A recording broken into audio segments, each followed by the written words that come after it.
I started to get bored at this point. He's taking too long to wake up. Breathe.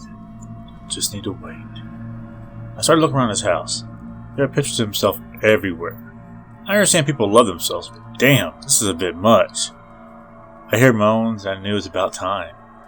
I set up my 10-penny nails in a bowl full of bleach, and a hammer just in sight, so when he fully wakes up, he can see it. Hello again. How are you feeling? He started to groan in pain. His eyes slowly opened as he tried to focus on his surroundings. I can tell he was trying to search the room for a small hope. I noticed his eyes fixate on the hammer and nails. Now let's not lie to me again. I'd rather keep my temper in check from now on. Please stop. I'll tell you everything. Good. Now let's start off with what happened at the bar. He started telling me everything. When he left the bar, she was still crying by his car. He started smooth talking and explaining he was just surprised with the news. He just needed to convince her to do what he wanted. He promised her everything, and she fell for it. She made it clear she wanted to keep the pregnancy, and that made him panic. He made it seem like he had a flat tire on the tallest bridge in town. He pulled over next to the railing and acted though he was having trouble changing it. He asked her to see if the tire looked low to her. She looked, didn't look low, and as she stood up, he pushed her over the railing into the river below. He never showed an ounce of remorse. He even explained that the reason he did it was because a child would ruin his life. Ruin his life? Ruin his life! Can you believe that? He'd rather kill a woman than have a child. I don't know what came over me, but I grabbed the nail. He started begging for his life and crying. I tried to place the nail on his forehead, but he kept moving around. The first nail slipped, and I tried to hammer it in. It went through his right ear. The second went through his left cheek, breaking a tooth. I was getting more and more mad. Hold still! You said you were going to kill me! He had a point. I did say killing him would defeat my purpose. I calmed down and started to laugh. Okay, you're right. I'm sorry, I lost my temper. Can you forgive me? What? Forgive you? Are you insane? Yes, forgive me. It was very unprofessional of me. Then again, I'm not a professional. I placed the hammer and nails down and moved to the back of the throne, grabbing a roll of tape. I started to secure his head to the oak chair. It must have been a shock when his head was fully secured. I placed the nail on his forehead. He was crying and pleading with me, while all I could see is her face. I took a hammer and struck the nail solid. It went in about an inch. I started to laugh at the fact that I just made a unicorn. I grabbed the next nail and drove it in about an inch to the left of the first nail. He stopped moving at this point, but it did not matter. I kept driving in nails until he had a crown. I drove them about halfway through. I needed to stop his lying, so I took a nail and drove it from under his jaw into the roof of his mouth. I knew he had died long before I got to this point, but there was a record of this confession. I had set up a recording device before it even started. I hate the sound of my own voice, but there was no other way. I started cleaning up. I poured bleach all over his body and the floor. I was too quick, and I let my temper get the better of me. As I packed up my tools, I started to think about how I was going to jail soon, and if it was really worth it. There's nowhere I could run nor hide. I figured I had 2 days at most before police knocked on my door. Should I burn the body in the house? Get rid of all the evidence that I had done? No. I can't do that. They must know what he did. As I was finishing up, I thought I saw him open his eyes and look at me. I drove a deck screw through each of his eyes just to be safe.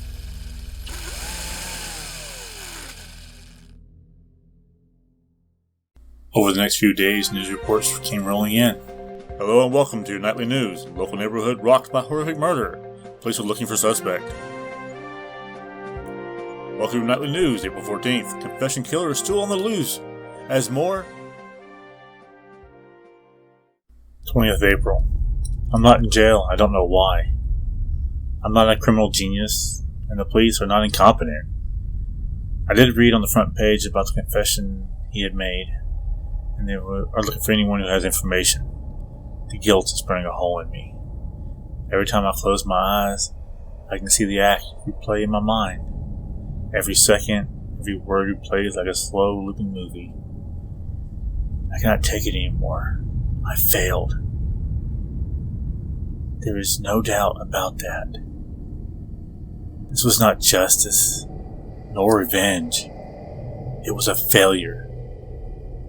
He didn't suffer enough. 25th April. I had an unexpected visitor today. Hello? I opened the door to see two police officers standing there. I was happy to see them. I knew it was my time for me to get arrested. Hi, I'm Officer Johns. Sorry to bother you, but have you seen this girl? The officer holds up a picture. There must have been some weird look on my face because the officer said, Please, take your time. She was last seen in this area a few days ago. I'm sorry, I do not remember seeing her. Officer John handed me his card. If you see her, please call me. Will do. Hope you find her. Hope she's safe and sound. I closed the door and a wave of relief and disappointment washed over me. They were not here for me. I don't understand. They should be here for me now. 7th May. I'm just living my life normal. I go to work and go home, nothing strange. It's sad and disappointing, really. I was just sitting down at supper, watching the news, when the picture Officer John showed me reappeared. Body of young girl found. Investigation determined to cause of death on the way. These things never end well. More than likely a family member or a friend of family did it. Shame, really. I just hope they find the person and throw away the key. What if they don't find who did it? What if the person never confesses? 28 May. They say the investigation hit a dead end. That makes no sense to me. How did it hit a dead end? There was no way it was not a family member or a friend of the family. I started looking into the mom and dad of the dead girl. 6th July. The mom was a pillhead. She would leave the house early in the evening and return hours later barely able to function. I assumed she slept most of the day because once she entered the house, she wouldn't come out again until it was time to get some pills. Dad was worse. I followed him for a while. He would always end up picking up a young girl who was selling herself on the street and take her to a secluded place to pay her for real rough sex. I'm talking about the bloody knuckle kind. Damaged goods that would require weeks to heal from. These loving parents hardly even were home at the same time, and sometimes never at home for days. This made my conquest of new territory easy. I just needed to find my chance and get new tools. 13 July. I knew it was coming soon. Dad found a new girl and took a trip with her. I'm sure she's going to regret that. The mom was on a weekend bender, and she'll be back tonight at the earliest. They lived in a run-down house in a rather rough area. It was easy to blend in when everybody was trying to keep their heads down and stay out of trouble. I entered the house through a back window. I was not ready for what I saw. The house was clean. I don't mean normal clean. I mean spotless clean, like they had used a toothbrush to clean it recently. As I walked from room to room, looking for a new territory to claim as my own, I found a master bedroom with a bigger than king-size bed, 4-post bed matter of fact, a storeroom with clothes hanging up everywhere, a room looked like it had a dog in it, a kitchen, a utility room, a pantry. There should be a kid's bedroom somewhere. It was not until I had walked around the house a few times that that I realized the room that I thought was for the dog was the kid's bedroom. A small cage sat in the corner. A chain fastened to the wall. There were claw marks on the wall. A pea-stained blanket laid next to the cage and a dirty teddy bear half covered by the blanket. This was her room? These people, no, they do not deserve to be called people. I have no words to express what they are, but I know they must confess to it all. I knew that Mom would be home soon, so I had to claim my territory. Should I claim the kids' room as the territory, or maybe the kitchen, or, yes, the bedroom is perfect choice. After all, it is the safest room in anyone's house, right? I tied a rope to the 4 posts of the bed, and I set up my tools on the dresser. I calmed down as I laid each tool out in the perfect spot. Blowtorch in the bag, different pliers in order from smallest to the largest, the box cutters and knives in order from the function, the drill by the blowtorch, sawzall next to the drill, the med kit next to the sawzall, the nails and screws and other fasteners in a bowl of rubbing alcohol. I even laid out my hammers by size. I didn't have to wait long, and I had a surprise for her.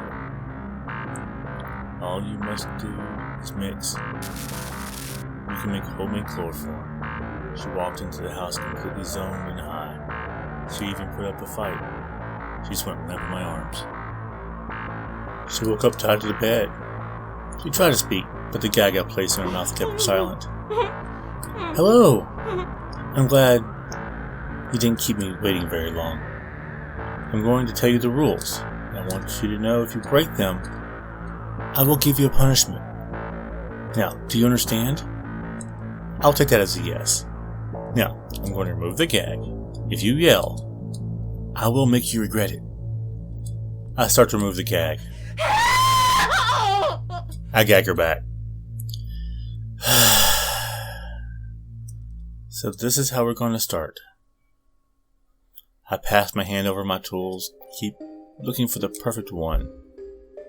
I watched as she stared at me till I stopped on a pair of wire cutters. Are you right-handed or left-handed? Well, it doesn't really matter. I take the wire cutters and I try to cut off the tip of her left pinky. I say try, because as I placed the large wire cutters on the tip, she started to fight back, causing the wire cutters to fall to the floor. I had to subdue her again.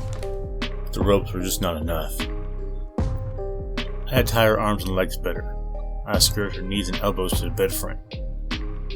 She woke up already fighting to escape. With additional tie-downs, the struggle was in vain. She started to cry now. I moved over her left hand again and cut off the first digit of her pinky. The way she struggled and cried was like some type of dance to music only she could hear. As the tip popped off, I carefully picked it up, set it on the dresser. I lit the blowtorch and started to heat the tip of the screwdriver. I take the now hot screwdriver and press it to the tip of the bleeding stump of a pinky. She tries to cry out, but the gag keeps the sound to a minimum. Her makeup is running down her face at this point.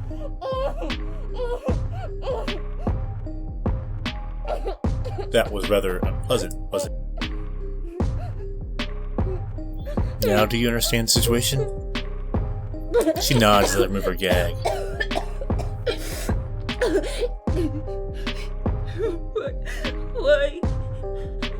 Why are you doing this? Please stop, please. Why? It's because of that room over there. It's because of a girl who called you Mom. It's because there must be a confession. What is your name? What? Calm down. Calm down. It's a rather simple question, but I will ask it again. What is your name? She tells me your name. Good. I had the right person. How did she die? Who? Your daughter. Don't play dumb or lie to me.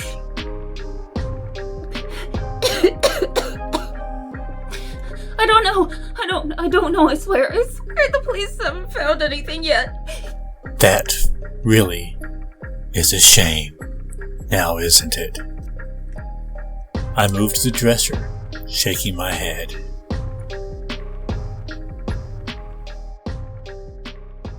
Thank you for listening. This is kind of a pet project of mine, and I might continue on if y'all want me to. If you want me to continue, please say so in the comments. I want to give a very special thank you to my voice actress, GD. Thank you very much for bringing this story alive. I appreciate it. Alright, ladies and gentlemen, boys and ghouls, y'all have a happy Halloween. Good night.